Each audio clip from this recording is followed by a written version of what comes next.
राम जी, सबको जय माता दी। कैसे हो आप सब? उम्मीद करते हो सब ठीक होगे। कहानियों का पिटारा चैनल पर आपका स्वागत है। मेरे चैनल पर आपको हिंदी और हरियाणवी दोनों भाषा में कहानियाँ सुनने को मिलेगी। तो आज की मेरी कहानी हिंदी भाषा में है और कहानी का नाम है शंका। रोज की तरह रश्मि आज भी सुबह की पहली चाय घर की बाहर बैठक में आकर पीने लगी। उसे चाय का ऐसा नशा है कि दिन की शुरुआत इसके बिना उसे अधूरी लगती है। ऋषभ सुबह गुनगुना पानी पीने के बाद शहर के लाभ बताकर हार चुके हैं। रश्मि यह कहकर टाल देती कि आप वो करो, मैं चाय की चुस्कियाँ लेते हुए आपको अंदर से ही निहारूंगी। कुछ वर्ष पहले घर के बाहर खाली मैदान था, अब वह पार्क में बदल चुका है। पार्क में झूले और ओपन जिम से ने सोने पर सुहागे का काम कर दिया है। अब यहाँ काफ़ी चहल पहल रहती है। रश्मि सुबह से शाम तक घर में अकेली होती है। जब भी वह घर के कामों से निपटती है तो इसी कमरे में आकर बैठ जाती है और बाहर की रौनक को देखती रहती है। रौनक को देखकर उसे अकेलापन महसूस नहीं होता। आज भी ऋषभ को अंदर बैठे बैठे ही देखते हुए चाय पी रही थी तो उसके साथ सैर करते हुए वैभव को देखकर एकदम से चौंक गई। अरे, इनकी वैभव से जान पहचान कैसे हो गई? हालांकि वह पिछले मोहल्ले में ही रहता है, लेकिन पिछले 20 सालों में आमने सामने होने के बावजूद कभी औपचारिक अभिवादन तक नहीं हुआ। पार्क की वजह से सबका सामाजिक दायरा बढ़ गया है, इसमें कोई दो राय नहीं। पड़ोस में एक दूसरे के घर बेवजह जाना लगभग समाप्त हो गया है। मोबाइल ने आभासी जीवन का दायरा फैला दिया है। ऐसे में मृतप्राय से हुए रिश्तों को मानो इस पार्क ने पुनर्जीवित करने का बीड़ा उठा लिया। वैभव को देखकर रश्मि 22 साल पुरानी यादों में खो गई। तब वैभव का रिश्ता उसके लिए आया था। एक मंदिर में वैभव ने उसे देखते ही पसंद कर लिया। उसे भी इतने सुदर्शन, लंबी चौड़ी कदकाठी के मालिक व सरकारी नौकरी में कार्यरत वैभव को न कहने में कोई औचित्य नजर नहीं आया। लगभग सभी की हामी थी।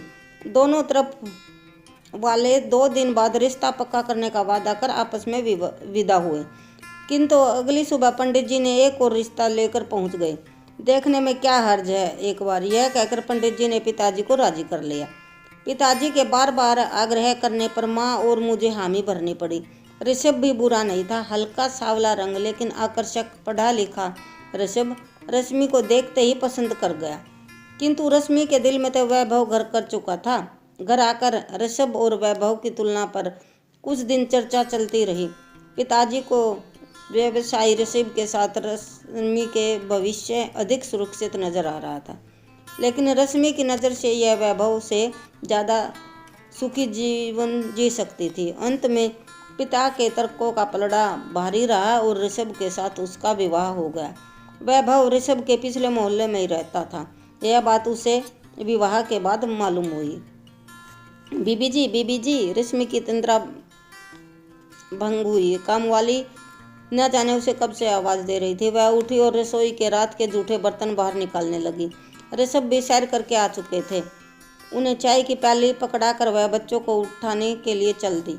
पति बच्चों को काम भेज सब काम निपटाकर दोपहर को आराम करने लेटे तो वैभव का चेहरा पुनः उसके जहन में उतरने लगा। हालांकि शादी के बाद वैभव से उसका कई बार आमना सामना हुआ, कभी बाजार में तो कभी किसी समारोह में, लेकिन कभी बातचीत नहीं हुई।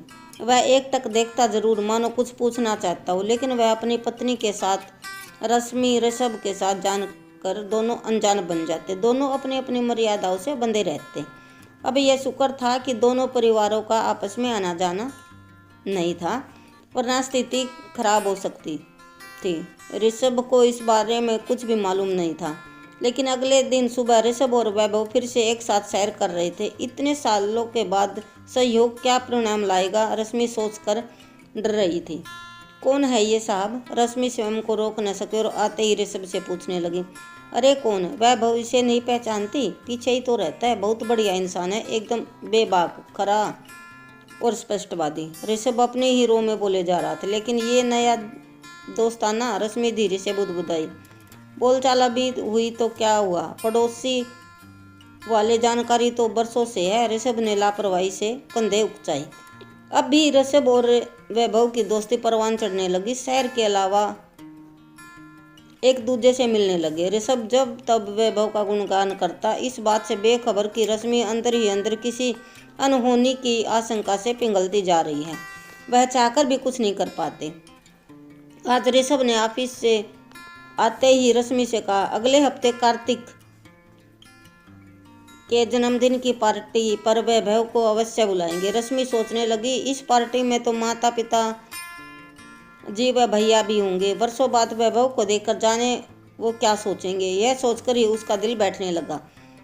जैसे जैसे जन्मदिन की तारीख नज़दीक आ रही थी, रश्मि बहुत ही विचलित होती जा रही थी। जन्मदिन पर वैभव की पत्नी पहुंची। वैभव के जरूरी मीटिंग आन पड़ी, इसी वजह से शहर से बाहर जाना पड़ा। यह सुनकर उसकी जान में जान आई। उसकी पत्नी शिल्पा बेहद सुंदर व हंसमुख थी। रश्मि उसके व्यक्तित्व से प्रभावित हुए बिना न रह सकी। लगा ही नहीं कि पहली बार मिली है। जाने से पहले अपने घर आने का वायदा लेकर ही विदा हुई। रश्मि भी उससे मिलने का लोभ संवरण न कर पाई और पहुंच गई एक दिन उससे मिलने। लेकिन ऐसे समय जब वैभव ऑफिस में हो, शिल्पा और रश्मि हम उम्र थी, अक्सर मिलने लगी। एक दूसरे का साथ अच्छा लगने लगा दोनों को। एक दिन रश्मि शिल्पा के घर ही। अचानक वैभव समय से पहले ही घर आ गई। औपचारिक अभिवंदन के बाद शिल्पा चाय बनाने रसोई में चली गई। रश्मि अपने आप को नर्वस महसूस कर रही थी। वैभव शायद उसकी मन की बात जान चुका था। बोले, रश्मि घबराओ मत, समझता हूँ तुम मुझे देखकर कचकचा सी जाती हो, इसलिए तुम्हारे घर नहीं आया, बहाना बनाकर टाल दिया।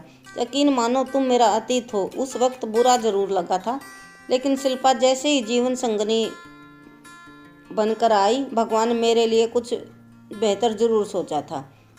इसलिए पिछली बातों को पीछे छोड़कर आगे बढ़ो। जोड़ियाँ ऊपर से बनकर आती हैं। ऋषभ और तुम्हारी जोड़ी बहुत सुंदर है। तुम दोनों हमेशा खुश रहो। पिछले 2 महीने से रश्मि जिस दर्द से गुजर रही थी, मानो उसका बोझ हल्का हो गया हो, और घर आते समय उसके पैरों में मानो पंख लग चुके थे।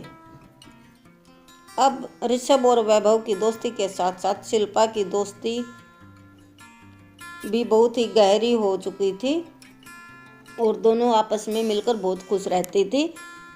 तो आपको कहानी कैसी लगी कमेंट करके बताएं। मिलते हैं अगली वीडियो में, तब तक के लिए बाय बाय, टेक केयर।